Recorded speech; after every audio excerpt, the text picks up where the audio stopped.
El de este documental es uno de esos temas que no estaban previstos al inicio del rodaje.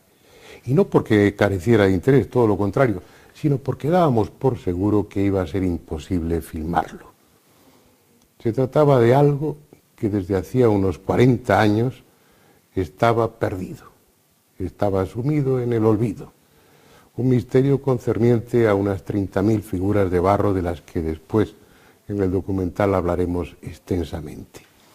Pero ¿por qué el interés de esas figuras? En 1972, Jacques Verrier, el coautor de aquel célebre libro El retorno de los brujos, publicó un libro que llevaba como título El libro de lo inexplicable, donde se recogían diferentes misterios. El primer capítulo, firmado por Ronald Wilson, se refería a las figuras de Acámbaro. Unas extrañas figuras, toscas figuras realizadas en barro, cuyo misterio, insisto, descubriremos después en el documental. Pero al misterio en sí de las propias figuras se unía el de su localización. Habían desaparecido. Desde hacía décadas no había vuelto a saberse de ellas, no habían vuelto a ser fotografiadas y mucho menos filmadas. Su paradero era un misterio. Y ahora viene lo pintoresco del caso. Nosotros dimos con ellas. ¿Cómo? Pues con un sistema, con una investigación tan laboriosa como la de llegar a la ciudad de Acámbaro y preguntar por ellas. Gracias a esa ingenuidad, a esa forma de actuar tan lógica que a nadie se le había ocurrido, fuimos los primeros en el mundo que conseguimos filmar las figuras de Acámbaro.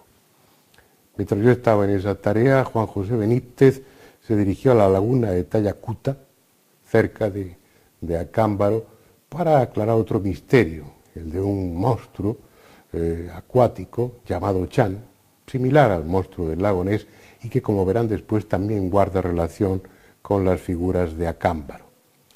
Y por último quiero llamarles la atención sobre un detalle. Me verán y me escucharán decir en el documental que esa había sido la primera vez y posiblemente la última en la que las figuras de Acámbaro eran filmadas y que después de esta ocasión probablemente volverían al olvido. Afortunadamente no fue así. La presencia de un equipo numeroso como el nuestro en aquella pequeña ciudad y luego la difusión de esta serie consiguieron que las autoridades tomaran en cuenta a las figuras de Acámbaro y hoy exista un museo en esa ciudad donde muchas de ellas puedan ser contempladas. Los que hacíamos en busca del misterio nos congratulamos por ello.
Aquel día nuestro destino era una pequeña ciudad del estado de Guanajuato, en México, Acámbaro.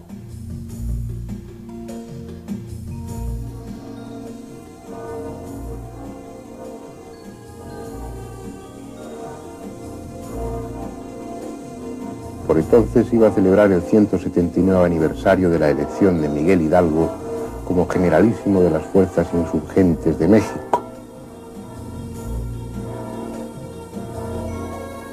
Hecho que tuvo como escenario la ciudad de Acámbaro el 22 de octubre de 1810.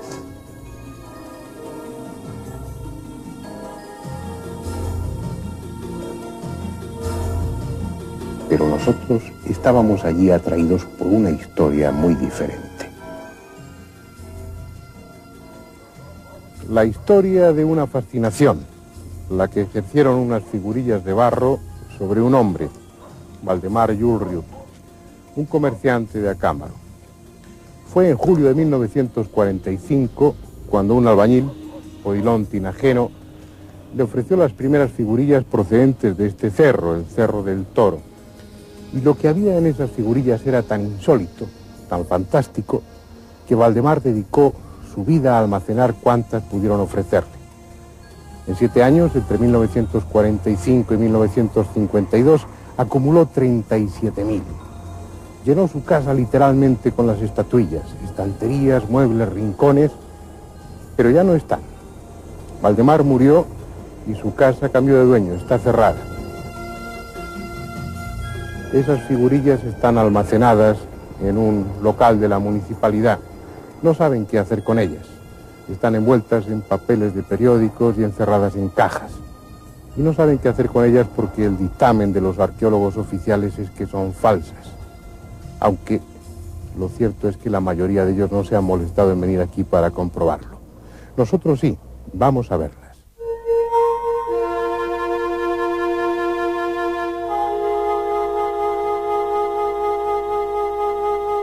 Aquí está el sueño de un hombre, almacenado sin orden alguno en cajas de cartón.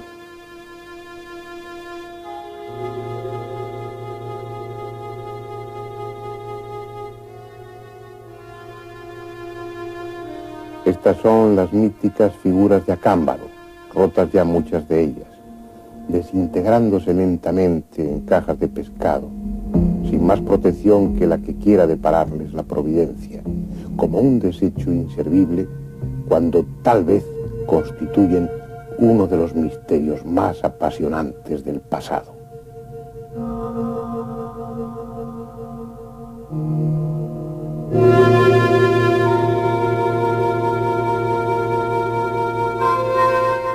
Algunas son de la cultura de Chupícuaro, que estuvo instalada en esa zona hace 2800 años. Otras son toscas imitaciones, burdas piezas falsificadas, pero muchas son la más fantástica galería de animales fabulosos que pueda imaginarse.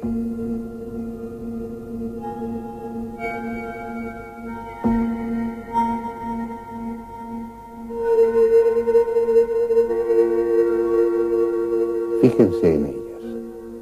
Pocas, muy pocas personas han tenido ocasión de verlas. Se han escrito algunos artículos sobre estas figuras y un par de libros han dedicado un capítulo a este tema.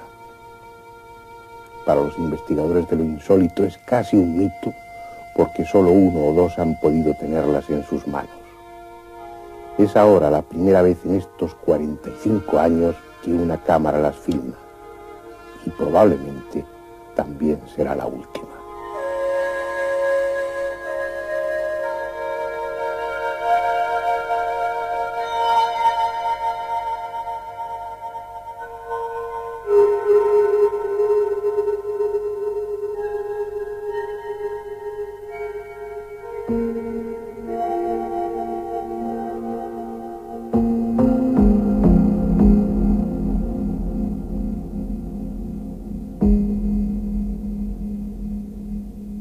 Y es posible que no haya otra oportunidad de filmarlas, ni siquiera de fotografiarlas, porque las figuras de Acámbaro se han convertido en algo incómodo que conviene tener oculto. Los arqueólogos institucionales niegan su autenticidad. No encajan en ninguna cultura conocida. Su estilo no se parece al de ningún otro pueblo del pasado mesoamericano. Y además se han encontrado algunas evidentemente falsas. Todo ello es suficiente para condenarlas al olvido. Sin embargo, los investigadores especializados en lo aparentemente inexplicable se han sentido atraídos por ese tema y no se conforman con esa conspiración de silencio oficial. Lo primero que habría que dilucidar es si, salvo las falsas, las estatuillas son obra de artesanos actuales o son antiguas. Hay argumentos para apoyar su autenticidad, pero quizá el más contundente sea la datación a través del radiocarbono 14. Y tal datación existe. Así pues, según ese análisis, La mayoría de estas figuras descuidadamente almacenadas fueron modeladas y cocidas 1600 años antes de Cristo. Y Waldemar Jules Riut tenía razón.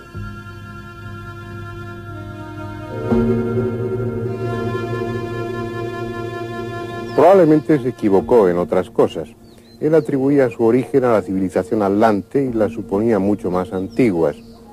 Tal suposición se basaba en que esas toscas figurillas de barro habían sido encontradas en un espacio muy reducido. Además de sus 37.000 hay otras 10 o 15.000 en Estados Unidos, y todas almacenadas en el Cerro del Toro, como si alguien del pasado hubiera querido dejar un testimonio para la posteridad. Pero la otra cuestión, tal vez la más enigmática, es qué representan. Algunas recuerdan animales del Mesozoico, como esta, que es similar a un dimetrodonte. Pero la mayoría más parecen fruto de un delirio que la representación de animales extinguidos. Muchos son anatómicamente imposibles, absurdamente desproporcionados, como si quienes los modelaron hubieran querido jugar a ser dioses creadores de una fauna monstruosa y disparatada. Quizás son la plasmación de sus terrores, la materialización en barro de los seres que poblaban su infierno. Quién sabe si el fruto de artesanos que en sesiones colectivas alucinaban bajo el efecto del peyote o de otro alucinógeno.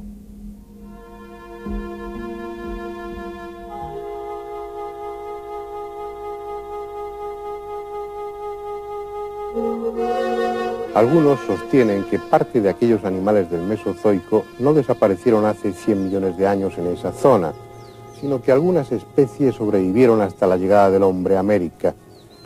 Y este impresionante recuerdo fue transmitido de generación en generación, como el testimonio oral de una época en la que la Tierra estuvo habitada por gigantescas y monstruosas criaturas. Cualquier hipótesis, por disparatada que parezca, es menos atrevida que las figuras mismas, sólidas, tangibles y sin sentido para los hombres de ahora, pero lógicas en su momento. Nadie, por antiguo o loco que sea, modelaría 50 o 60.000 figuras para gastar una broma a los que 3.600 años después las iban a desenterrar. Ahí están. Ahí quedan las figuras de Acámbaro, filmadas al menos una vez antes de que se desintegren y con ellas se fragmente también su misterio para sumirse después en el olvido. Un misterio que posiblemente se resuelva cualquier día, porque bastaría con encontrar en aquella zona de México uno de esos animales del Mesozoico supuestamente extinguidos para deducir que quienes modelaron las figurillas de Acámbaro lo hicieron basándose en la realidad, aunque su imaginación o su temor les llevara a deformarlos y resaltar su aspecto monstruoso. Pues bien, a 50 kilómetros en línea recta de Acámbaro existe una laguna en la que, según la tradición indígena, vive un monstruo al que aún le realizan ofrendas. Una criatura que parece ser más que una leyenda.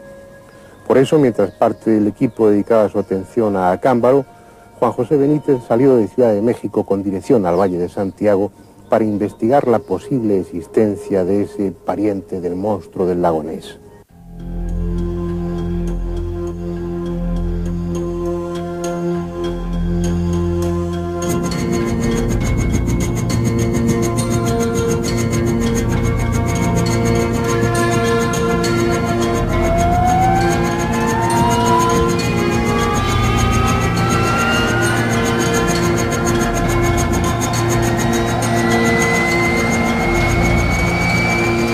La gigantesca ciudad quedaba allá abajo, hirviendo de gentes y de coches.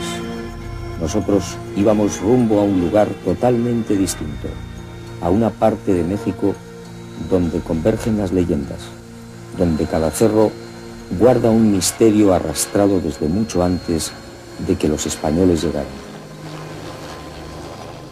En poco más de hora y media, nuestro helicóptero volaba ya sobre el Valle de Santiago, abierto entre volcanes que cambiaron el fuego por el agua.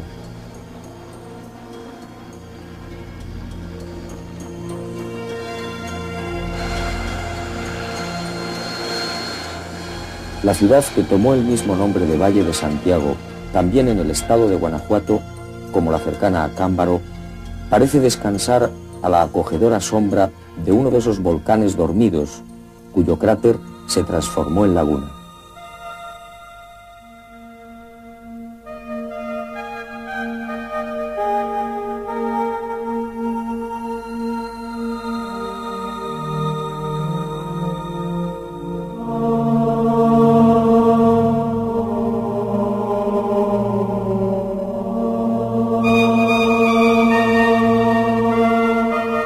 Una enorme olla de 750 metros de diámetro, cuyas paredes basálticas se interrumpen por el agua.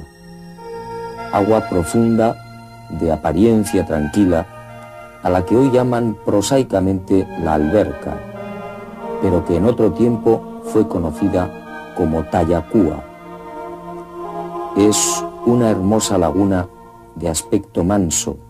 Sin embargo, allá abajo, en su parte más profunda y sombría, dicen que habita Chan, un monstruo de cabeza descomunal y cuello de serpiente al que unos temen y otros respetan desde hace 1000 años.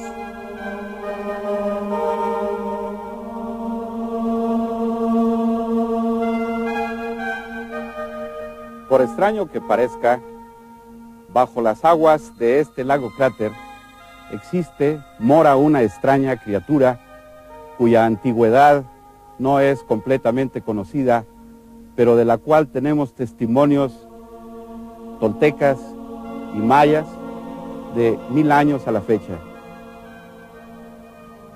Bajo el agua adopta la forma de una serpiente monstruosa y aquí permanece de septiembre a mayo.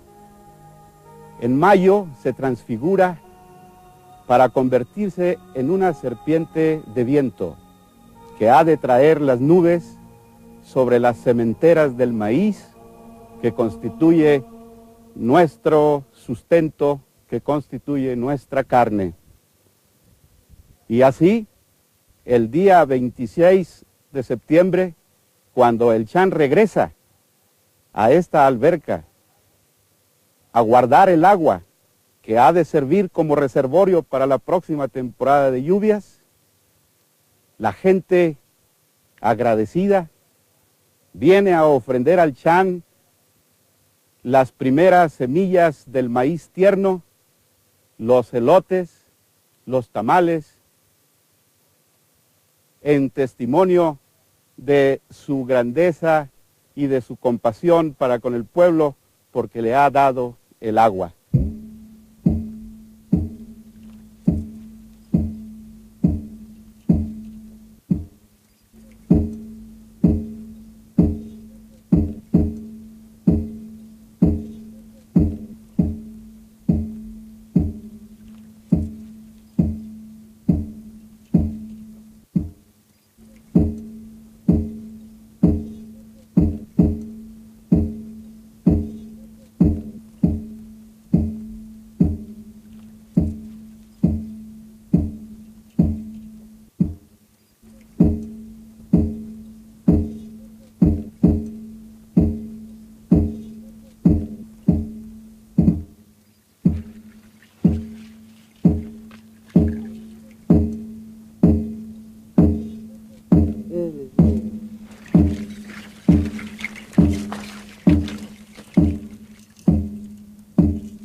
Él es Dios.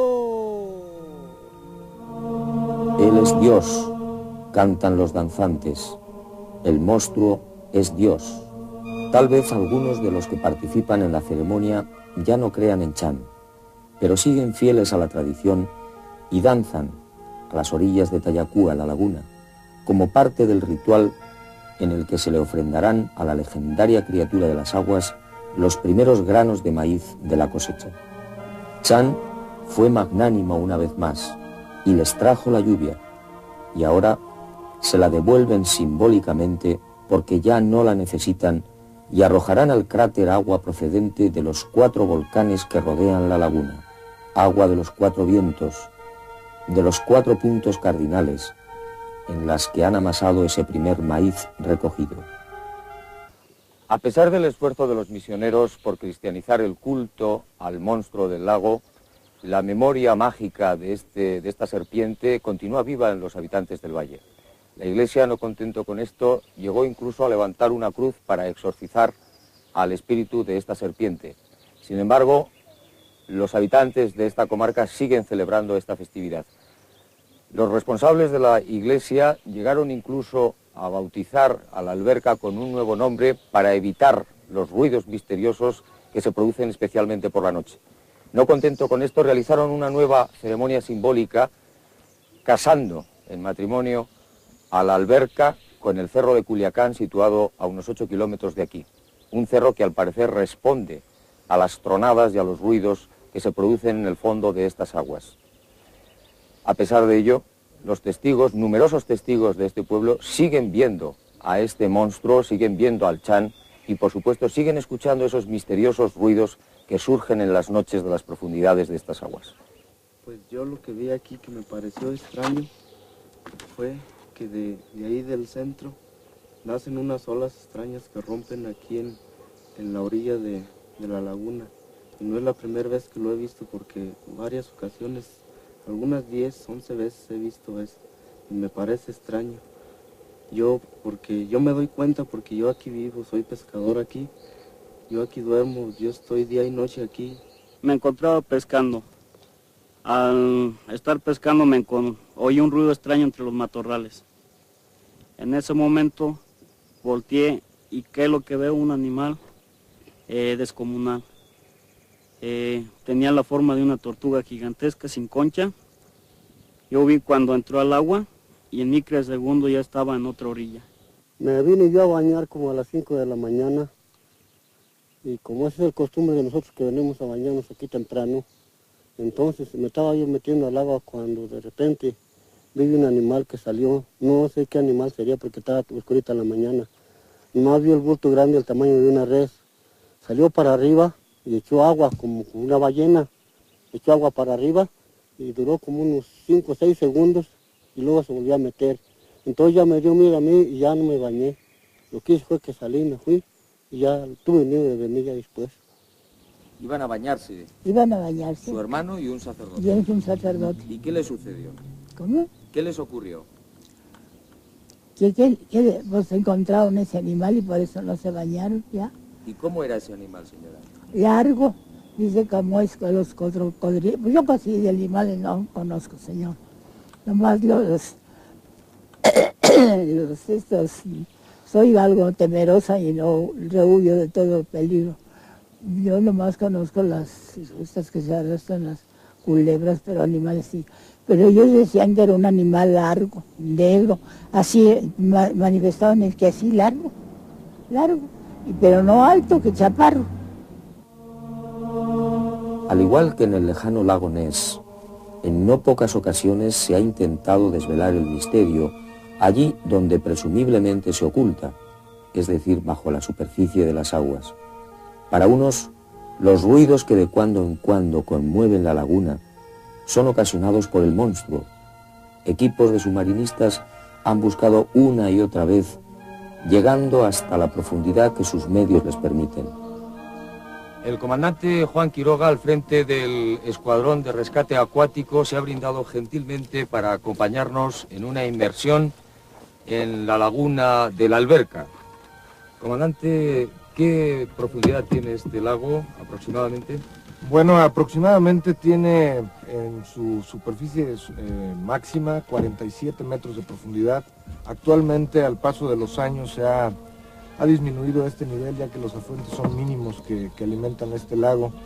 Actualmente tiene alrededor de 20 a 25 metros aproximada la superficie del agua en este lugar. La parte inferior del cráter es cóncavo, tiene una superficie cóncava. En la parte más profunda es el centro de lo que es el cráter en sí. Su composición del agua, sus características son, normalmente tiene mucho sodio, mucho calcio. El fondo de la laguna está totalmente en estado de putrefacción. ¿Qué tiempo tenemos de inmersión con las botellas? Aproximadamente 30 minutos.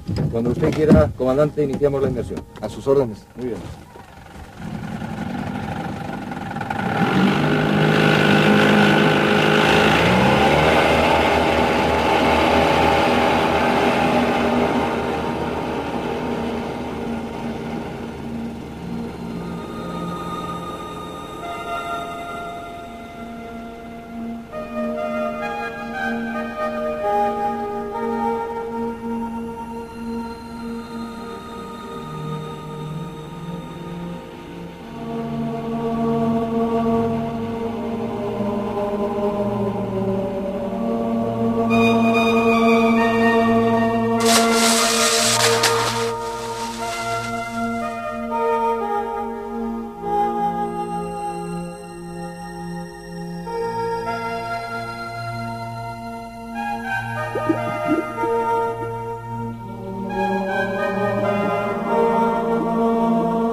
Martín, ¿qué tal?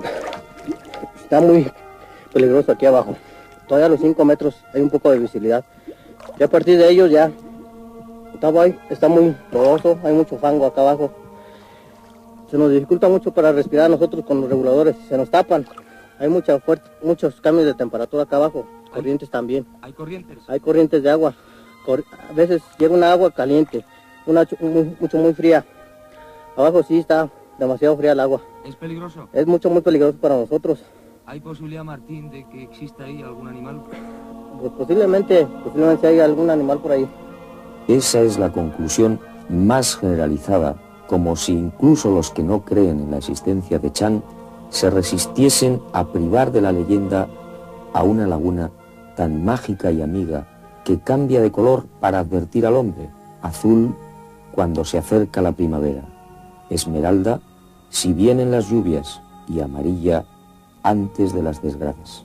Si la leyenda es algo más, como afirman los testigos, Chan no sería uno sino varios, los miembros de una colonia que ha sobrevivido al resto de su especie. De no ser así, habría que abrir un capítulo nuevo en la zoología que se ocupase de los monstruos de los lagos.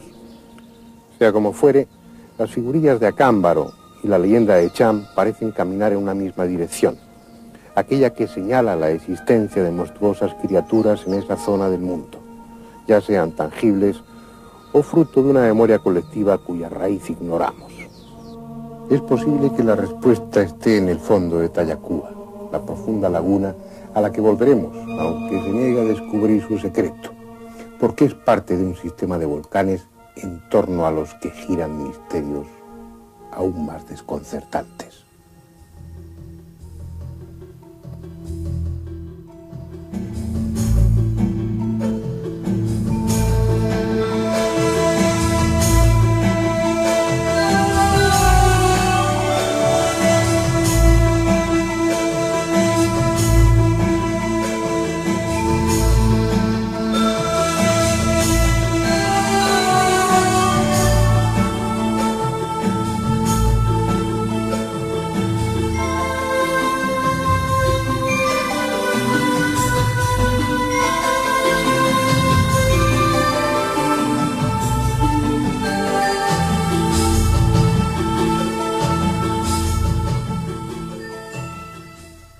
A la legendaria criatura de las aguas los primeros granos de maíz de la cosecha. Chan fue magnánimo una vez más y les trajo la lluvia, y ahora se la devuelven simbólicamente porque ya no la necesitan y arrojarán al cráter agua procedente de los 4 volcanes que rodean la laguna, agua de los 4 vientos, de los 4 puntos cardinales en las que han amasado ese primer maíz recogido. A pesar del esfuerzo de los misioneros por cristianizar el culto al monstruo del lago, la memoria mágica de esta serpiente continúa viva en los habitantes del valle. La Iglesia, no contento con esto, llegó incluso a levantar una cruz para exorcizar al espíritu de esta serpiente. Sin embargo, los habitantes de esta comarca siguen celebrando esta festividad. Los responsables de la Iglesia llegaron incluso a bautizar a la alberca con un nuevo nombre para evitar los ruidos misteriosos que se producen especialmente por la noche. No contento con esto, realizaron una nueva ceremonia simbólica casando en matrimonio a la alberca con el cerro de Culiacán, situado a unos 8 kilómetros de aquí. Un cerro que al parecer responde a las tronadas y a los ruidos que se producen en el fondo de estas aguas. A pesar de ello, los testigos, numerosos testigos de este pueblo, siguen viendo a este monstruo, siguen viendo al Chan y por supuesto siguen escuchando esos misteriosos ruidos que surgen en las noches de las profundidades de estas aguas. Pues yo lo que vi aquí que me pareció extraño fue que de ahí del centro nacen unas olas extrañas que rompen aquí en la orilla de la laguna. Y no es la primera vez que lo he visto porque varias ocasiones, algunas 10, 11 veces he visto eso y me parece extraño. Porque yo me doy cuenta porque yo aquí vivo, soy pescador aquí, yo aquí duermo, yo estoy día y noche aquí. Me encontraba pescando. Al estar pescando oí un ruido extraño entre los matorrales. En ese momento volteé y ¿qué es lo que veo? Un animal descomunal. Tenía la forma de una tortuga gigantesca sin concha. Yo vi cuando entró al agua y en microsegundo ya estaba en otra orilla. Me vine yo a bañar como a las 5 de la mañana y como esa es el costumbre de nosotros que venimos a bañarnos aquí temprano, entonces me estaba yo metiendo al agua cuando de repente vi un animal que salió, no sé qué animal sería porque estaba oscurita en la mañana, nomás vi el bulto grande del tamaño de una res, salió para arriba y echó agua como una ballena, echó agua para arriba y duró como unos 5 o 6 segundos y luego se volvió a meter. Entonces ya me dio miedo a mí y ya no me bañé. Lo que hice fue que es el costumbre de nosotros que venimos a bañarnos aquí temprano. Entonces me estaba yo metiendo al agua cuando de repente vi un animal que salió, no sé qué animal sería porque estaba oscurita en la mañana. Nomás vi el bulto grande del tamaño de una res, salió para arriba y echó agua como una ballena, echó agua para arriba y duró como unos 5 o 6 segundos y luego se volvió a meter. Entonces ya me dio miedo a mí y ya no me bañé. Lo que hice fue que salí, me fui y ya tuve miedo de venir ya después. Iban a bañarse. Iban a bañarse. Su hermano y un sacerdote. Y es un sacerdote. ¿Y qué le sucedió? ¿Cómo? ¿Qué les ocurrió? Que pues encontraron ese animal y por eso no se bañaron ya. ¿Y cómo era ese animal, señora? Largo, dice como es con los cocodrilos. Pues yo casi de animales no conozco, señor. Nomás soy algo temerosa y no rehuyo de todo peligro. Yo nomás conozco estas que se arrastran, las culebras, pero animales sí. Pero ellos decían que era un animal largo, negro, así manifestaban el que así largo, pero no alto, que chaparro. Al igual que en el lejano lago Ness, en no pocas ocasiones se ha intentado desvelar el misterio allí donde presumiblemente se oculta, es decir, bajo la superficie de las aguas. Para unos, los ruidos que de cuando en cuando conmueven la laguna son ocasionados por el monstruo. Equipos de submarinistas han buscado una y otra vez, llegando hasta la profundidad que sus medios les permiten. El comandante Juan Quiroga, al frente del Escuadrón de Rescate Acuático, se ha brindado gentilmente para acompañarnos en una inmersión en la laguna de la Alberca. Comandante, ¿qué profundidad tiene este lago aproximadamente? Bueno, aproximadamente tiene en su superficie máxima 47 metros de profundidad. Actualmente, al paso de los años, se ha disminuido este nivel, ya que los afluentes son mínimos que alimentan este lago. Actualmente tiene alrededor de 20 a 25 metros aproximada la superficie del agua en este lugar. La parte inferior del cráter es cóncavo, tiene una superficie cóncava. En la parte más profunda es el centro de lo que es el cráter en sí. Su composición del agua, sus características son, normalmente tiene mucho sodio, mucho calcio. El fondo de la laguna está totalmente en estado de putrefacción. ¿Qué tiempo tenemos de inmersión con las botellas? Aproximadamente 30 minutos. Cuando usted quiera, comandante, iniciamos la inmersión. A sus órdenes. Muy bien. Reservorio para la próxima temporada de lluvias. La gente agradecida viene a ofrendar al Chan las primeras semillas del maíz tierno, los elotes, los tamales, en testimonio de su grandeza y de su compasión para con el pueblo, porque le ha dado el agua.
Él es Dios, cantan los danzantes. El monstruo es Dios. Tal vez algunos de los que participan en la ceremonia ya no crean en Chan, pero siguen fieles a la tradición y danzan a las orillas de Tayacúa, la laguna, como parte del ritual en el que se le ofrendarán a la legendaria criatura de las aguas los...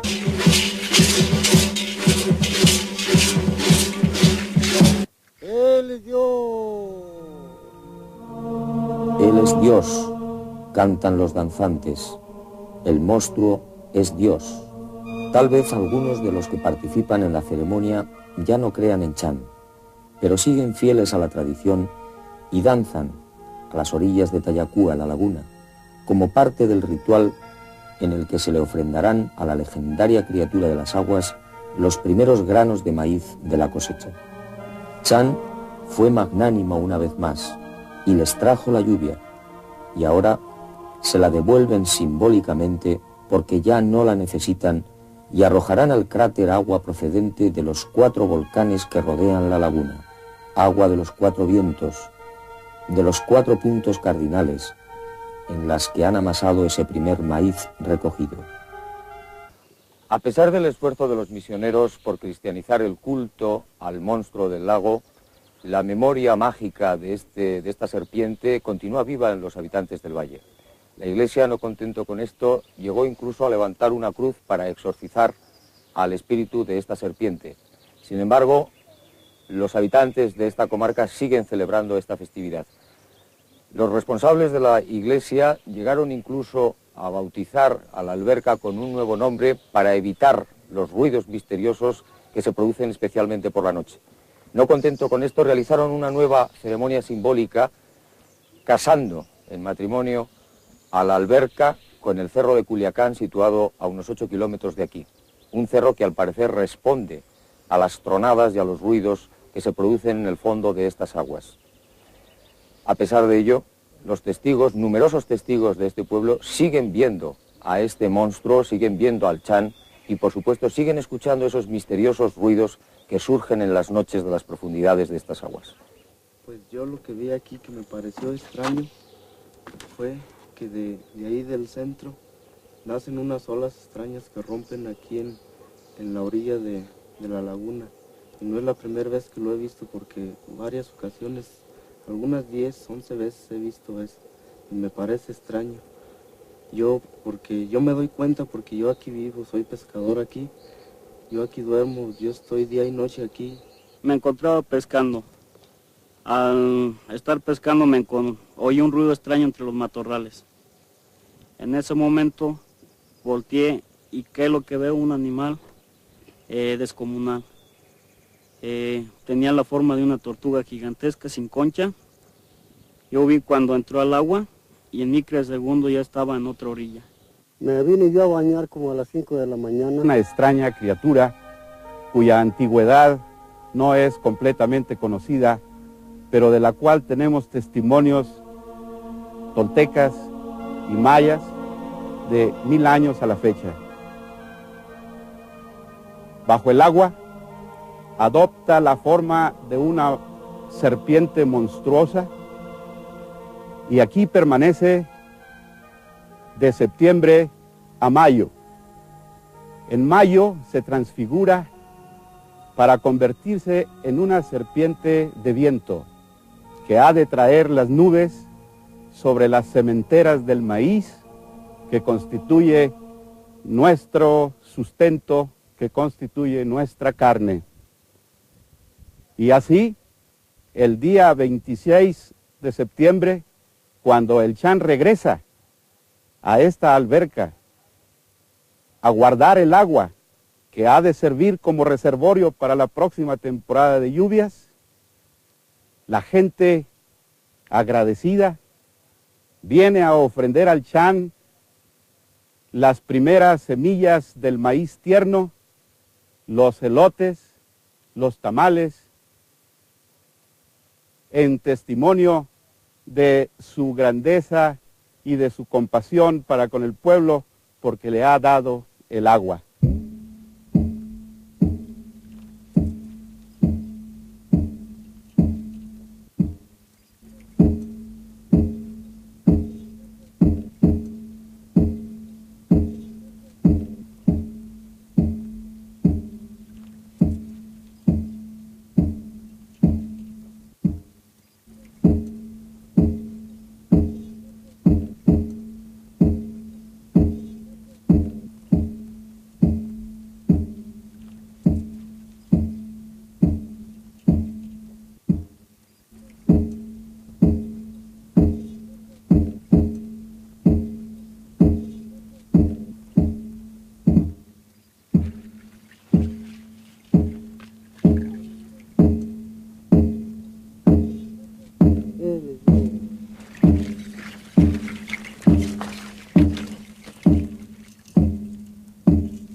Algunas son de la cultura de Chupícuaro, que estuvo instalada en esa zona hace 2800 años. Otras son toscas imitaciones, burdas piezas falsificadas, pero muchas son la más fantástica galería de animales fabulosos que pueda imaginarse.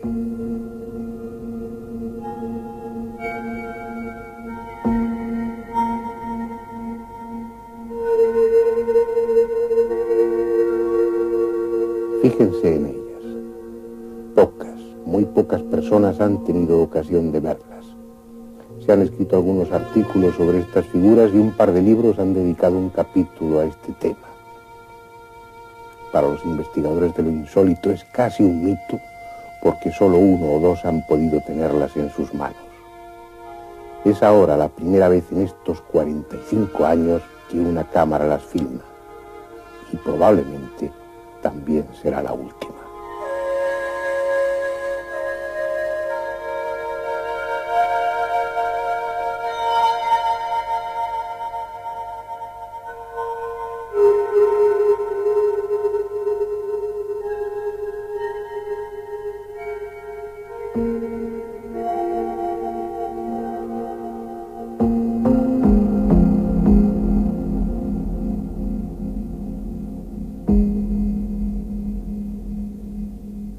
Y es posible que no haya otra oportunidad de filmarlas, ni siquiera de fotografiarlas, porque las figuras de Acámbaro se han convertido en algo incómodo que conviene tener oculto. Los arqueólogos institucionales niegan su autenticidad.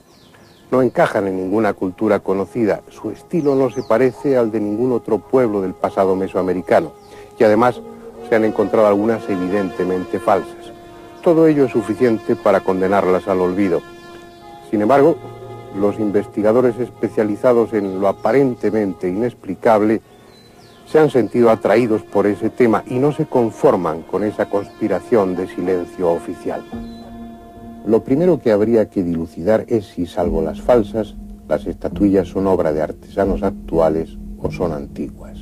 Hay argumentos para apoyar su autenticidad, pero quizá el más contundente sea la datación a través del radiocarbono 14.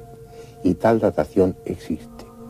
Así pues, según ese análisis, la mayoría de estas figuras descuidadamente almacenadas fueron modeladas y cocidas 1600 años antes de Cristo. Y Waldemar Jules Riut tenía razón.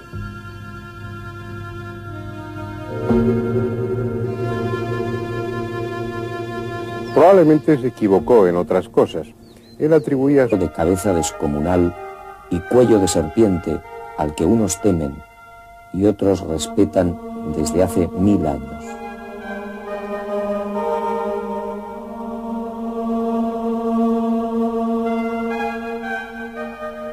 Por extraño que parezca, bajo las aguas de este lago cráter mora una extraña criatura cuya antigüedad no es completamente conocida, pero de la cual tenemos testimonios toltecas y mayas de 1000 años a la fecha. Bajo el agua adopta la forma de una serpiente monstruosa y aquí permanece de septiembre a mayo. En mayo se transfigura para convertirse en una serpiente de viento que ha de traer las nubes sobre las sementeras del maíz que constituye nuestro sustento, que constituye nuestra carne. Y así, el día 26 de septiembre, cuando el Chan regresa a esta alberca a guardar el agua que ha de servir como reservorio para la próxima temporada de lluvias, la gente agradecida viene a ofrendar al Chan las primeras semillas del maíz tierno, los elotes, los tamales, en testimonio de su grandeza y de su compasión para con el pueblo, porque le ha dado el agua.